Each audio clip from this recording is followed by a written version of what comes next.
नमस्कार and welcome you all to DRX mentor. मैं हूं डॉक्टर जयंत और आज की वीडियो में डिस्कस करने वाले हैं जो 8th सेम के स्टूडेंट हैं वो रेलवे फार्मासिस्ट से रिलेटेड एलिजिबिलिटी के बारे में पूछते हैं कि जो 8th सेम या लास्ट ईयर के स्टूडेंट हैं वो अप्लाई कर सकते हैं कि नहीं कर सकते हैं, या जो डी फॉर्म वाले हैं जो अभी करंटली में पास आउट होने वाले हैं वो रेलवे फार्मासिस्ट के लिए अप्लाई कर पाएंगे कि नहीं कर पाएंगे। इस वीडियो में हम डिस्कस करने वाले हैं।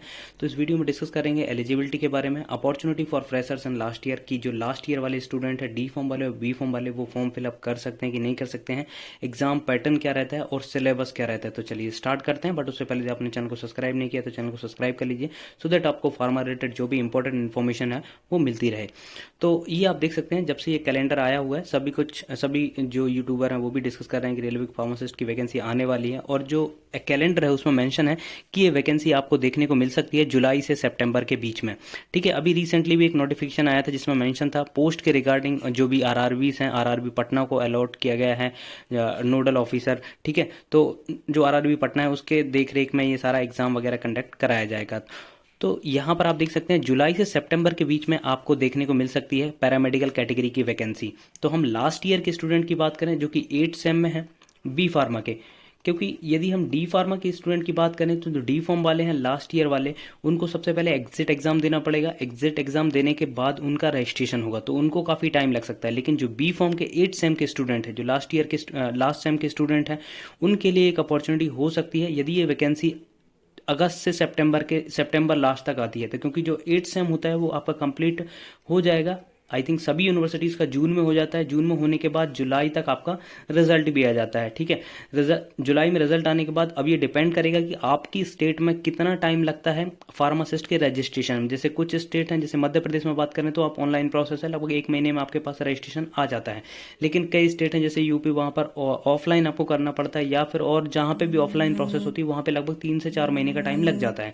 ठीक है, तो उनके लिए बहुत ज़्यादा डिफिकल्ट होगा। लेकिन जिनके लिए यदि आप इसको प्रोसेस को इजीली जल्दी से करा लेते हैं तो ये आपके लिए गोल्डन अपॉर्चुनिटी होगी यहाँ पर फॉर्म फिलअप करने के लिए, क्योंकि जुलाई में आपका रिजल्ट आ जाएगा और रिजल्ट आने के बाद फिर आप 1 महीने के अंदर यदि आप रजिस्ट्रेशन करा लेते हैं तो लगभग जो अगस्त सितंबर का टाइम होगा, यदि उस टाइम पे वैकेंसी आती है तो आप इसका फॉर्म फिलअप कर पाएंगे। ठीक है, अदरवाइज आप इसका फॉर्म फिलअप नहीं कर पाएंगे। सेकंड एक यहाँ पर हो सकती है कि यदि उन्हें रजिस्ट्रेशन नहीं मांगा तो यदि उन्हें रजिस्ट्रेशन नहीं मांगा तो आप डायरेक्टली फॉर्म फिलअप कर दीजिए, बाकी अपना पैरेलल जो प्रोसेस है रजिस्ट्रेशन का वो भी साथ में जारी रखेगा।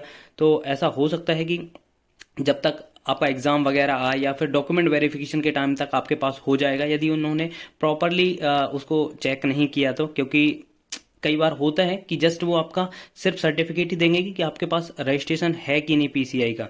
जैसे मेरे टाइम पे हुआ था, मैं सीजीएचएस का जब देने गया था तो वहां पर जस्ट उन्होंने चेक किया था, उन्होंने ये नहीं देखा था कि ये डेट ऑफ एलिजिबिलिटी के टाइम का है कि डेट ऑफ एलिजिबिलिटी के बाद का है, कि मतलब ये कब इन्हें रजिस्टर्ड कराया था। तो कभी कभी ऐसा हो जाता है, बट यदि आपको अपॉर्चुनिटी मिलती है कि रजिस्ट्रेशन नहीं मांगा है तब उस केस में आप फॉर्म फिलअप कर दीजिएगा, क्योंकि इसकी फीस भी इतनी ज़्यादा नहीं होती है, नॉमिनल फीस होती है, तो वो आपके लिए बेनिफिट रहेगा यदि वहाँ पर रजिस्ट्रेशन नहीं मांगा तो। यदि उन्हें रजिस्ट्रेशन मांगा तब तो आप फॉर्म फिलअप नहीं कर पाएंगे।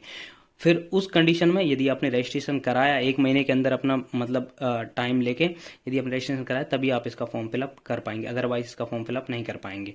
ठीक है, नेक्स्ट है इसकी एलिजिबिलिटी के बारे में। तो यहाँ पर आप देख सकते हैं जो फार्मासिस्ट ग्रेड 2 2019 का नोटिफिकेशन, उसके according 10+2 in science it's equivalent with diploma in pharmacy from a recognised institute and registered as a pharmacist under pharmacy act. तो जो 10+2 आपके पास डिप्लोमा इन फार्मेसी होना चाहिए और आप रजिस्टर्ड फार्मासिस्ट होना चाहिए, तो इसकी ये बेसिक एलिजिबिलिटी होती है। या फिर आपके पास बैचलर्स बी फॉर्म होना चाहिए और रजिस्टर्ड फार्मासिस्ट आप होना चाहिए, तो ये इसमें बेसिक एलिजिबिलिटी होती है। इसमें कोई भी एक्सपीरियंस की रिक्वायरमेंट नहीं होती है। एज क्राइटेरिया की बात करें तो आप यहाँ पर देख सकते हैं जो एज है वो लगभग 20 से 35, जो मिनिमम एज है वो 20 है और मैक्सिमम एज 35 है। ठीक है, तो वो यहाँ पर फॉर्म फिलअप कर सकते हैं, मैक्सिमम 35 एज के और मिनिमम 20 इसके। यहाँ पर कोई भी इंटरव्यू नहीं होता। देखिए बहुत सारे यूट्यूबर्स और यूट्यूब पे मैंने वीडियो देखे जिसमें कि लिखा हुआ है कि questions for interview for pharmacist करके ऐसे लिखा हुआ है कि फार्मासिस्ट में कौन से क्वेश्चन, इंटरव्यू में कैसे क्वेश्चन पूछे जाते हैं। देखिए इंडिया में जो भी फार्मासिस्ट का एग्जाम होता है उसमें इंटरव्यू नहीं होता है, डायरेक्टली आपका एग्जाम होता है। स्टेजेस की बात करें तो आपके फॉर्म आते हैं, ठीक है, फॉर्म आप फिलअप करते हैं, फॉर्म के बाद एग्जाम आता है, एग्जाम में अपियर होते हैं। यदि आप रिजल्ट में मेरिट में आते हैं, ठीक है, तब आपको बुलाया जाता है डॉक्यूमेंट वेरिफिकेशन के लिए। जब आपका डॉक्यूमेंट वेरिफिकेशन हो जाता है देन आपको बुलाया जाता है मेडिकल एग्जामिनेशन के लिए, ठीक है। मेडिकल एग्जामिनेशन जब आप क्लियर कर लेते हैं उसके बाद आपको लेटर ऑफ अपॉइंटमेंट दिया जाता है यदि आप मेडिकली फिट हैं तब, अदरवाइज आपको कैंडिडेचर रिजेक्ट भी कर दिया जा सकता है। बट यदि आप मेडिकल तक पहुंच गए तो मोस्ट प्रोबेबली आपका सिलेक्शन हो जाता है, ठीक है। तो ये प्रोसेस होती है, इसमें कहीं भी इंटरव्यू का रोल नहीं होता है, तो मतलब अपने आप को थोड़ा सा ये श्योर हो जाए कि इसमें इंटरव्यू नहीं होता है। नेक्स्ट एग्जाम पैटर्न की बात करें तो इसमें 70-30 का रेशियो होता है। 70 आपका आता है फार्मा का और 30 जो 10 मार्क्स का आता है आपका general awareness, general arithmetic, general intelligence, reasoning and general science, ये 30 नंबर का आता है और 70 नंबर का आपका फार्मा आता है। यहाँ पर एक नेगेटिव मार्किंग भी होती है, 1/3 नेगेटिव मार्किंग होती है और मिनिमम क्वालिफाइंग मार्क भी थे जो प्रीवियसली जनरल और ईडब्ल्यूएस के लिए 40% थे, मतलब 100 में से आपको 40 नंबर लाना पड़ेगा। ओबीसी और एससी के लिए 30%, एसटी के लिए 25%, मतलब 100 में से 25 नंबर आपको लाना पड़ेगा यदि आप एसटी कैटेगरी से बिलोंग करते हैं तो, ठीक है। और जो यदि आप फिजिकली हैंडीकैप कैटेगरी से बिलोंग करते हैं, are not available 2 marks relaxation in minimum qualifying marks will be given, ठीक है। तो ये है कि आपको याद रखना है कि आप यहाँ पर मिनिमम क्वालिफाइंग मार्क्स भी आपको लेके आना पड़ेगा।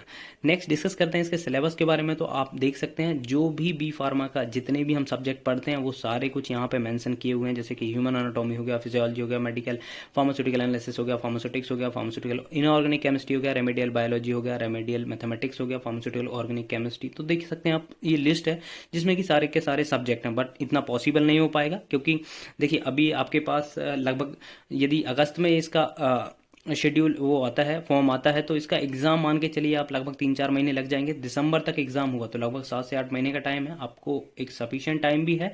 और जो लास्ट ईयर के स्टूडेंट हैं जो जीपेट के लिए प्रिपेयर कर रहे हैं उनके लिए बहुत ज़्यादा बेनिफिट है क्योंकि उनके जीपेट के कारण ये सारे सब्जेक्ट पढ़े हुए हैं, जस्ट उनको नॉन फार्मा पे थोड़ा सा फोकस करना है। यदि उनने नॉन टेक्निकल पे यदि फोकस कर लिया तो बहुत ज़्यादा पॉसिबिलिटी है कि आपका सिलेक्शन हो जाए क्योंकि आपने ऑलरेडी बी फॉर्म के सारे सब्जेक्ट पढ़ चुके हैं, ठीक है। तो इसको थोड़ा सा हम डिवाइड कर सकते हैं सिलेबस को। यदि जिनका जीपेट नहीं कर रहे हैं उनके लिए मैं बता रहा हूँ आप मेजर सब्जेक्ट पे ज़्यादा फोकस करें और माइनर पे थोड़ा सा कम फोकस करें।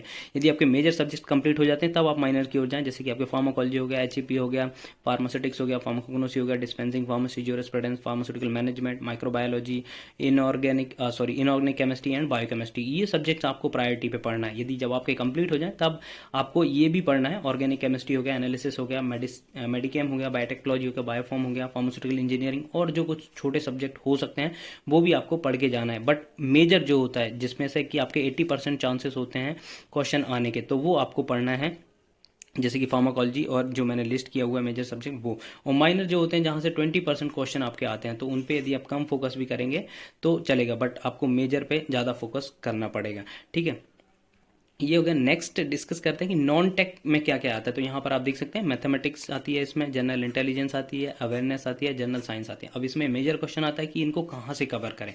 तो देखिए जनरल साइंस और जनरल अवेयरनेस के बारे में मैं आपको बताऊँ, आप लूसेंट प्रेफर कर सकते हैं। लूसेंट में फैक्चुअल दिए हुए हैं और यदि आप 3 से 4 पेज हर टॉपिक के यदि पढ़ लेते हैं, उसमें जो जैसे आप लूसेंट देखेंगे तो उसमें टॉपिक वाइज फैक्ट्स दिए हुए हैं, तो वो 3 से 4 पेज आप पढ़ लीजिए क्योंकि आपके जो इसमें इतना डीप के क्वेश्चन भी नहीं आते। यहाँ पर आप देख सकते हैं up to 10 standard CBSE syllabus के आते हैं। तो यदि आपने लूसेंट पढ़ लिए हैं तो आपके ये दोनों पॉइंट्स कवर हो जाएंगे। फिर रीजनिंग के लिए आप कोई भी पर्टिकुलर बुक यूज़ कर सकते हैं या फिर आप यहाँ पे इंडिया विक्स करके एक साइट है वो भी आप यूज़ कर सकते हैं जो अपना नॉन टेक्निकल के लिए, जैसे मैथमेटिक्स के क्वेश्चन वहाँ पे लगा सकते हैं, रीजनिंग वगैरह के क्वेश्चन लगा सकते हैं, बहुत सारे एमसीक्यूज वहाँ पे दिए हुए हैं तो वो वहाँ से आप ये कवर कर सकते हैं। बट जो जनरल अवेयरनेस और जनरल साइंस के लिए आप लूसेंट प्रेफर कर सकते हैं। मैंने भी जब सीजीएचएस के टाइम पे, क्योंकि वहाँ पर भी 70 का आपका बी फॉर्म आता था और जो फार्मा का आता था वो 30 आपका नॉन टेक आता था, तो मैंने उसके लिए जो नॉन टेक है जनरल साइंस और जनरल अवेयरनेस उसके लिए लूसेंट ही प्रेफर करी थी, ठीक है। नेक्स्ट है कि